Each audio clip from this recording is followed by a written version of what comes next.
नमस्कार, इतना स्वदेश पे कल की तैयारी में आपका स्वागत है। मैं हूं मनीष मीनूगिरी। अगले आधे घंटे में बताऊंगा कि भारतीय बाजारों में आज क्या हुआ और कल के लिए वैसे कौन से अहम ट्रिगर्स हुए जिस पे आपकी नज़र होनी चाहिए, क्योंकि कल वीकली एक्सपायरी है। वैसे वीकली एक्सपायरी के एक दिन पहले कह सकते हैं कि बाजार में आज एक तेज़ी देखने को मिली। आज कह सकते हैं कि निफ्टी जो है थोड़ा बैकफुट पे था, बैंक निफ्टी में एक अच्छी मजबूती देखने को मिली। पूरे बाजार की चर्चा करेंगे, लेकिन उससे पहले आपको फटाफट बताते हैं कि इस शो में क्या होगा। अगले आधे घंटे में हम दर्शकों के तमाम सवालों के जवाब देंगे। इस शो में आप भी कोई सवाल पूछना चाहते हैं तो तरीका बेहद आसान है। आपको अपना नाम, अपने शहर का नाम, कौन सा शेयर आपके पोर्टफोलियो में है, किस भाव पे, ये तमाम जानकारी आप व्हाट्सएप नंबर पर स्क्रीन पे जो दिख रहा है उस पर भेज दीजिए। इसके अलावा जमाना सोशल मीडिया का है तो 18 और स्वदेश के ट्विटर और फेसबुक पेज पे जाइए, उसको फॉलो कीजिए, वहाँ KKT लिखिए, स्पेस देकर फिर अपना सवाल भेज दीजिए। इसके अलावा एक और तरीका है, यूट्यूब पे आपको जाना है, कल की तैयारी शो को देखना है, वहाँ आप कमेंट बॉक्स में भी अपने सवाल भेज सकते हैं। वहाँ आपको अपना नाम, अपने शहर का नाम, कौन सा शेयर आपके पोर्टफोलियो में है, किस भाव पे, ये तमाम जानकारी साफ साफ तौर पे लिखेंगे तो हमारे जानकारों को आपको मदद करने में ज़्यादा सहूलियत होगी। और आज जो दो जानकार शो में मदद करेंगे और अगले आधे घंटे तक तमाम शेयरों पे बताएंगे, वो होंगे निमेश ठाकर और नितलेश पावस्कर। इन दोनों इनफैक्ट हमारे साथ जुड़ चुके हैं। इन दोनों के पास जाने से पहले समझते हैं कि आज बाजार में हुआ क्या। आज हमने देखा कि निफ्टी जो है तेजी बहुत ज़्यादा नहीं दिखा रहा था। आज फ्रंट फुट पे सीधे तौर पे बैंक निफ्टी आया। जिस तरीके से लगातार 44,000 के ऊपर बंद हो रहा था, आज देखिए 19,444 के लेवल पे जो बंद हुआ। लेकिन जिस तरीके से बैंक निफ्टी में हमने देखा कि पिछले कुछ दिनों में 44,000 के ऊपर जो मजबूती के साथ बंद होने में कामयाब हो रहा था, आज ये अच्छी तरीके से मजबूती दिखी और वापस से आज हमने देखा कि 44,521 का जो इंट्राडे में हाई था, हालांकि 43,952 का लो भी था, लेकिन कह सकते हैं कि दिन के ऊपरी स्तर के आसपास ही बैंक निफ्टी बंद होने में कामयाब हुआ। सरकारी बैंकों, प्राइवेट बैंकों, सब में एक अच्छी खरीदारी देखने को लिए। तमाम स्टॉक्स मैं आपको बताऊंगा। निफ्टी में मैंने आपको आज बैंक निफ्टी के करीब PSU बैंकिंग स्टॉक्स देखिए और इंडेक्स देखिए, यहाँ सबसे तेजी देखने को लिए। इसके अलावा प्राइवेट इंडेक्स देखिए, वहाँ तेजी देखने को मिली। आज कहीं ना कहीं दिन जो है बैंकिंग शेयरों का नाम था। अगर निफ्टी बैंकिंग के 12 शेयरों में से बात करें तो 1100 शेयर थे जहां मजबूती देखने को मिली। फेडरल बैंक एक अच्छी मजबूती दिखा। इसके अलावा एक्सिस बैंक, बंधन बैंक जैसे स्टॉक्स थे जहां मजबूती देखने को मिली। Bank of Baroda, ICICI bank, SBI में मजबूती थी। और एक और बैंकिंग स्टॉक्स देखिए, HDFC बैंक, बड़ी रैली नहीं थी, लेकिन अच्छी बात यह थी कि आज वहाँ थोड़ी खरीदारी लौटी और उसके दम पे जो है कहीं ना कहीं बाजार को सहारा मिला और दिन के ऊपरी स्तर के आसपास बंद हुआ। ये एक ऐसा बैंकिंग शेयर जो बहुत दिनों से नहीं चल रहा है, आज कम से कम थोड़ा चलता हुआ दिखा। तो हो सकता है कि अब इसका असर कहीं आने वाले दिनों में बाजार में देखने को मिले।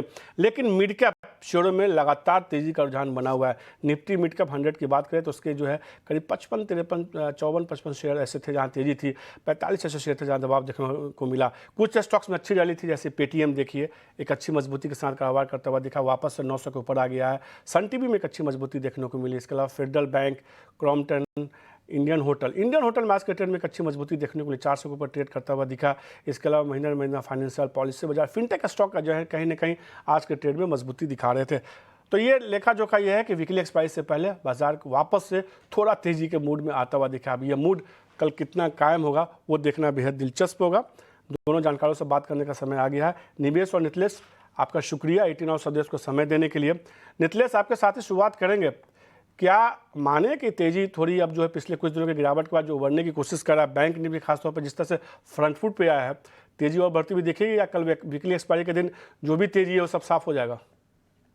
देखिए, मुझे लग रहा है कि हम लोगों ने आज तो स्पेशली मैं बैंक निफ्टी के ऊपर काफ़ी बुलिश था क्योंकि सब लोग थोड़ा-सा बेयरिश प्ले कर रहे थे और मुझे डाउट आ रहा था सुबह से ही कि मार्केट कुछ ना कुछ प्लान करेगा और जैसे ही 44,000 ट्रिगर्ड हो गया, मैंने बोला कि यहाँ से एक अच्छा खासा 400-500 पॉइंट का मोमेंटम हमें देखने को मिल सकता है और एग्ज़ैक्टली आज वही हुआ और थोड़ा-सा लग रहा है कि और तेज़ी पेंडिंग है बैंक निफ्टी में। लेकिन निफ्टी में मैं थोड़ा-सा बेयरिश हूँ, मेरा अभी भी टारगेट नीचे का मैं उसके साथ चलना पसंद करूँगा, जो 19,200 का मैंने टारगेट दिया था, ऑलमोस्ट लास्ट सेशन में हिट हुआ था 19,250 के आसपास। तो अभी मैं निफ्टी के लिए ट्रिगर फाइंड आउट कर रहा हूँ 19,380 ये लेवल अगर ये ब्रेक डाउन कर देता है तो अगस्त एक्सपायरी में मेरा जो टारगेट है 19,000 से लेके 18,800 वहां तक मैं एक बार के लिए निफ्टी को देखना पसंद करूंगा।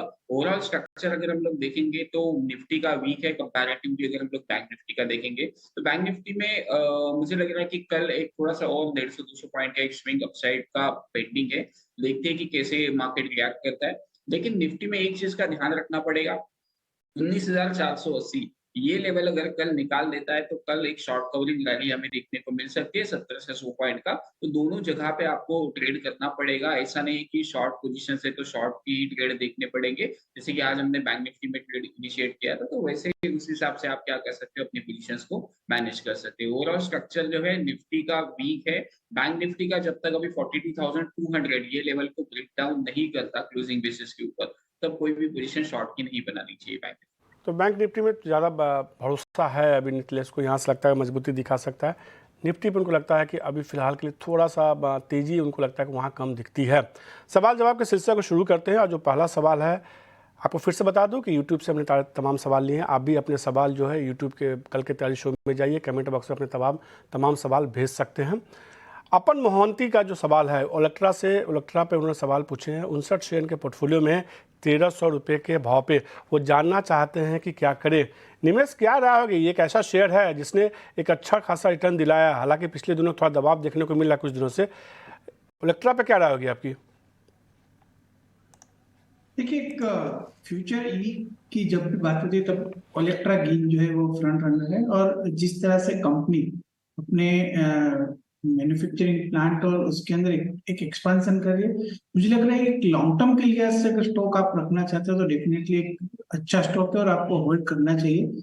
शॉर्ट टर्म व्यू है तो आप जिस तरह से शॉर्ट टर्म में हमने एक प्रॉफिट बुकिंग देखा है ऊपर के लेवल से, तो अभी भी थोड़ा जगह है नीचे की तरफ। 1050 1000 एक स्ट्रॉन्ग सपोर्ट एरिया है, तो यहाँ से करीब 5 से 8% की मिनिमम करेक्शन हमको देखने को मिल सकती है। तो शॉर्ट टर्म व्यू है तो कोशिश है, बट लॉन्ग टर्म व्यू से मेरा व्यू बुलिश है ये काउंटर के अंदर, और मैं आपको होल्ड करने की राय देता हूँ।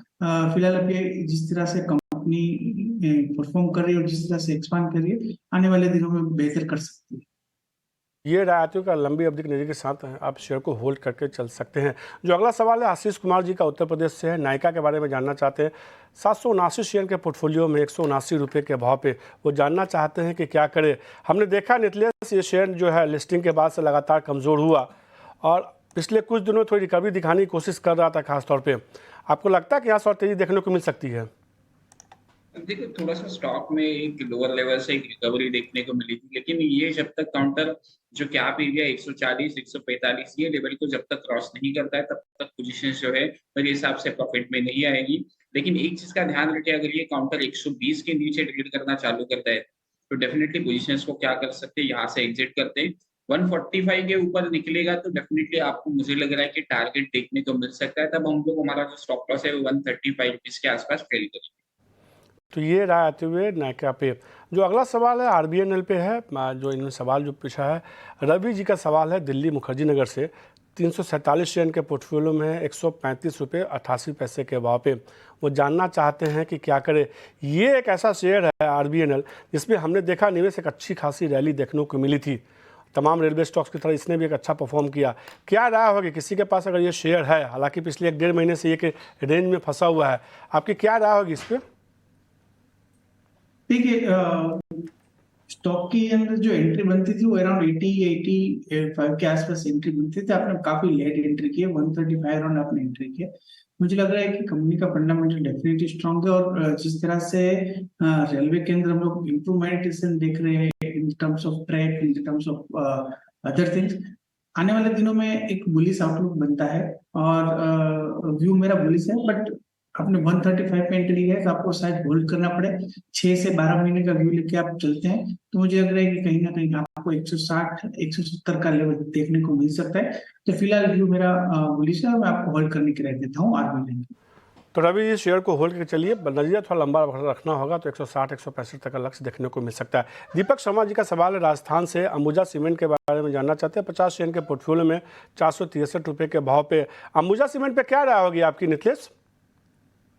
देखो, अंबुजा सीमेंट में अगर हम लोग देखेंगे तो थोड़ा-सा ये यहाँ पे अच्छा खासा एक उछाल देखने को मिला था। लेकिन जब तक ये काउंटर 480 ये लेवल को ब्रेकआउट नहीं करेगा, तब तक मेरे हिसाब से जो भी लेवल है एक बार के लिए एग्जिट कर लेना चाहिए, या फिर 440 रुपए का स्ट्रिक्टली स्टॉप लॉस मेंटेन करना चाहिए। ये जो लेवल है 480 के आसपास का, वो लेवल काफ़ी इम्पोर्टेंट है, क्योंकि यहाँ से ही मार्केट में ब्रेकआउट देखने को मिला था। इसके ऊपर निकलता है तो डेफिनिटली स्टॉक में एक अच्छा खासा रन अप देखने को मिल सकता है। तो आप 2 प्रकार से पोज़ीशंस बना सकते हो। 480 के ऊपर निकलेगा तो थोड़ा-सा और क्वांटिटी देके 460 का स्टॉप लॉस आप लगा सकते हैं। आते हुए अंबुजा सीमेंट पे। जो अगला सवाल है भावेश सामंत का है। गोल्डियम इंटरनेशनल के बारे में जानना चाहते हैं। इनके पास 100 शेयर है 140 रुपये के भाव पे। ये एक ऐसा शेयर है निवेश, आप निश्चित रूप से इसमें कोई स्टॉप लॉस हो तो बता दीजिए। लगातार हम देख रहे हैं कि 180 185 के जोन से ये शेयर गिरता जा रहा है। जहां तमाम मिड कैप स्टॉक्स में रैली देखने को मिली थी, ये शेयर में दबाव देखने को मिला। लगता है कि यहाँ से और गिरावट देखने को मिल सकती है या वापस से अपने सपोर्ट जोन के आसपास आ गया, क्योंकि यहीं से हमने पहले भी पुल बैक रैली देखी है शेयर में। देखिए, कमोडिटी रिलेटेड सेक्टर से स्टॉक जुड़ा है और खास करके कंपनी का अगर बिजनेस देखिए तो गोल्ड एंड डायमंड ज्वेलरी का जो है वो एक्सपोर्ट ग्लोबल मार्केट के अंदर वो लोग करते हैं। मुझे लग रहा है कि कहीं ना कहीं स्टॉक के अंदर जो है वो आपको एक बार एग्जिट कर देनी चाहिए, क्योंकि एक जो बिजनेस ग्रोथ है वो एक प्रेडिक्टेबल नहीं है और काफी वोलेटिलिटी हम लोग जो है बिजनेस के अंदर देख रहे हैं। तो मेरा भी कोशिश है और मैं आपको एग्जिट देने की जो है वो राय आते हुए सेतु पे गोल्डमैन इंटरनेशनल पे हमने कई सारे स्टॉक्स की बात की है। तमाम ऐसे स्टॉक्स थे जिस पे यूट्यूब पे हमारे दर्शकों ने सवाल पूछे थे। आगे हम व्हाट्सएप पे जो सवाल भेजे गए हैं उस पर भी आप जवाब लेंगे, लेकिन उससे पहले बात करते हैं वीआईपी स्टॉक्स की।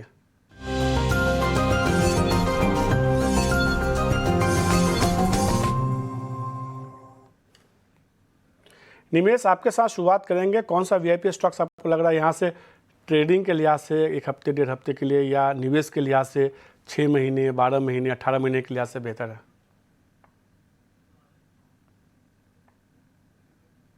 निमेश कि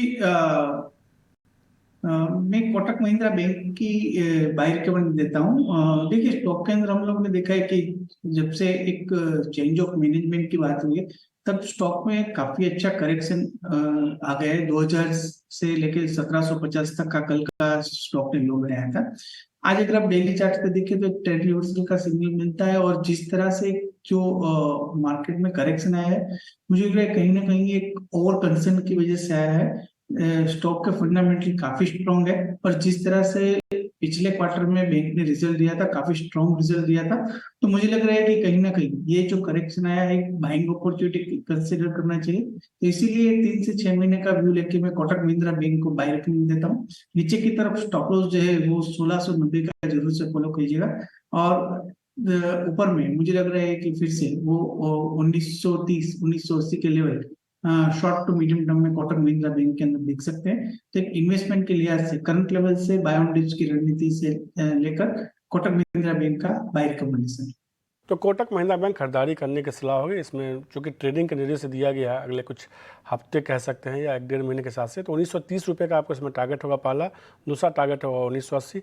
1695 रुपये का आप इसमें स्टॉप लॉस लगा सकते हैं। अगर थोड़ी गिरावट आती है तो खरीद के वापस से टारगेट स्टॉप लॉस उसके अनुपात में आप चेंज कर सकते हैं। ऐसा निवेश मान के चल रहे हैं। नितलेश, आपकी तरफ से कौन सा शेयर होगा?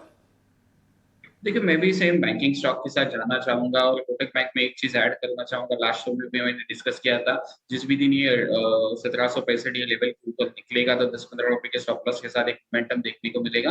डेफिनेटली स्टॉक अच्छा है। जब तक 1750 लेवल को होल्ड कर रहा है डेफिनेटली उसमें पोजीशंस बनानी चाहिए।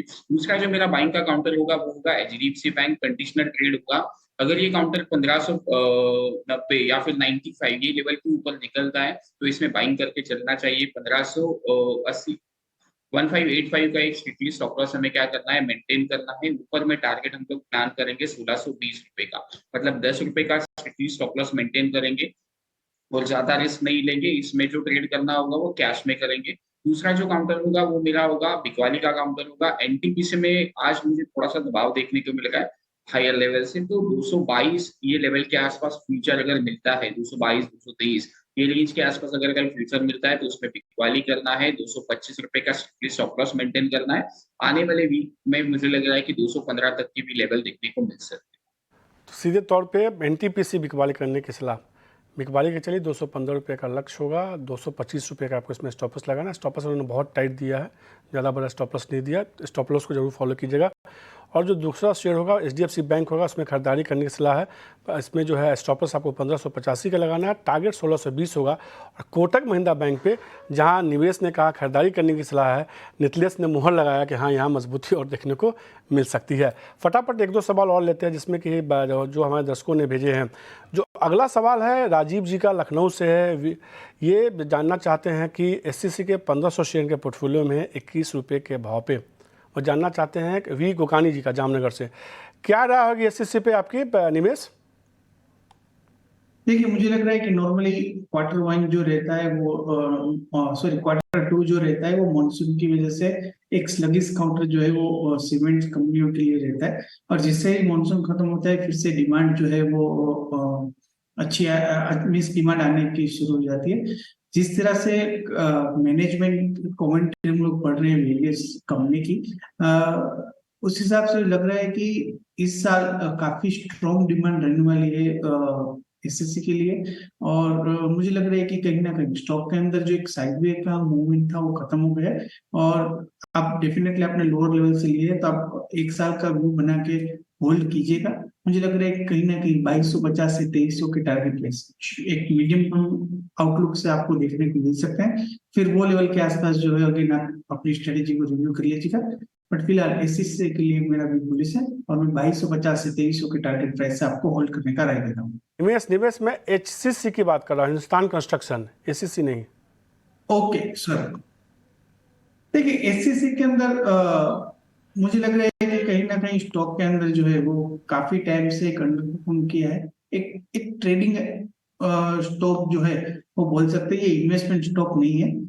मुझे लग रहा है कि कहीं ना कहीं एक शॉर्ट टर्म हम लोग मोमेंटम देख रहे हैं इसके अंदर, तो ऊपर में आपको 32 या 35 के लेवल्स देखने को मिल सकते हैं। तो फिलहाल शॉर्ट टर्म व्यू से मैं होल्ड करने के राय देता हूँ। लॉन्ग टर्म इन्वेस्टमेंट के लिए मैं ये स्टॉक आपको प्रेफर नहीं करता। वीर जी, इस शेयर को होल्ड कीजिए, मजबूती देखने को मिल सकती है, 32-33 तक का लेवल देखने को मिल सकता है। आपने निचले स्तर से लिया है तो आपको मुनाफा हो रहेगा। अभी अगला सवाल लेते हैं, अभिजीत दास का है, पश्चिम बंगाल से। एचओईसी के बारे में जानना चाहते हैं। हिंदुस्तान ऑयल एक्सप्लोरेशन में 100 शेयर के पोर्टफोलियो में 202 रुपये के भाव पे अगले एक साल के नजरिए से क्या करें, जल्दी से बताइए नितलेश। ये शेयर नतीजों के बाद जोरदार गिरावट देखने को मिली। रफ्तार जो शेयर की थी, चल रहा था सीढ़ियों पे, उतरा तो लिफ्ट से, जोरदार गिरावट देखने को मिली है पिछले एक हफ्ते में। स्टॉक में अगर हम लोग देखेंगे तो हायर लेवल से काफी एक प्रेशर देखने को मिला था। वीकली चार्ट को मैं ऑब्जर्व कर रहा हूँ तो एक यहाँ पे एक बेस फॉर्मेशन का एरिया है जहाँ पे स्टॉक खड़ा है 155 से लेके 152। ये लेवल एक मेक और ब्रेक लेवल है। इसके नीचे अगर ये चलता है तो डेफिनेटली बिना सोचे समझे एक बार के लिए पोजीशंस को क्या कर सकते हो, एग्जिट कर देना। इसमें तभी तेजी देखने को मिल सकती है जब ये काउंटर 179, 180 ये लेवल के ऊपर ट्रेड करेगा तो फिर से एक अच्छा खासा मोमेंटम देखने को मिल सकता है। मेरा तो राय यही होगा कि इस काउंटर से स्विच करना बेटर होगा, दूसरी किसी काउंटर में आप निवेश कर सकते हैं।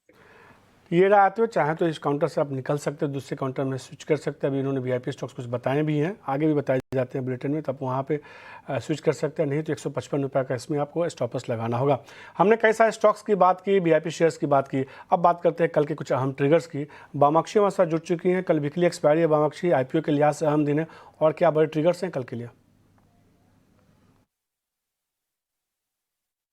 जी बिल्कुल, शुरुआत करते हैं हम कुछ इंपॉर्टेंट ग्लोबल क्यूज़ के साथ। तो कल हमारी नज़र होने वाली है यूएस से आने वाले इनिशियल जॉबलेस क्लेम्स पर।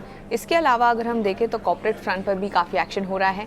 ई मुद्रा, ये स्टॉक हमारे रेडार पर रहेगा क्योंकि कल कंपनी की बोर्ड की बैठक होने जा रही है फंड रेजिंग को लेकर। इसके अलावा कल आखिरी दिन होगा अगर आपको शेयर खरीदना है, बायबैक के लिए एलिजिबल होना है, एफडीसी, इंडिया मार्ट, केआरबीएल और पिरामिल एंटरप्राइजेस के लिए। इसके अलावा आईपीओ मार्केट में भी काफ़ी एक्शन हो रहा है, और हमारी नज़र होगी एरोफ्लेक्स इंडस्ट्रीज़ के आईपीओ पर क्योंकि ये सब्सक्रिप्शन के लिए कल बंद होने वाला है। इसके अलावा अगस्त 24 को एक नया आईपीओ भी खुलने जा रहा है सब्सक्रिप्शन के लिए, और ये आईपीओ है विष्णु प्रकाश आर पुंगलिया लिमिटेड का। तो ये आईपीओ जो है वो कल खुलेगा सब्सक्रिप्शन के लिए और खुला रहेगा 28 अगस्त तक। इसके अलावा आखिर में एजीएम के लिहाज से हमारी नज़र होगी भारती एयरटेल और हिंदुस्तान जिंक पर।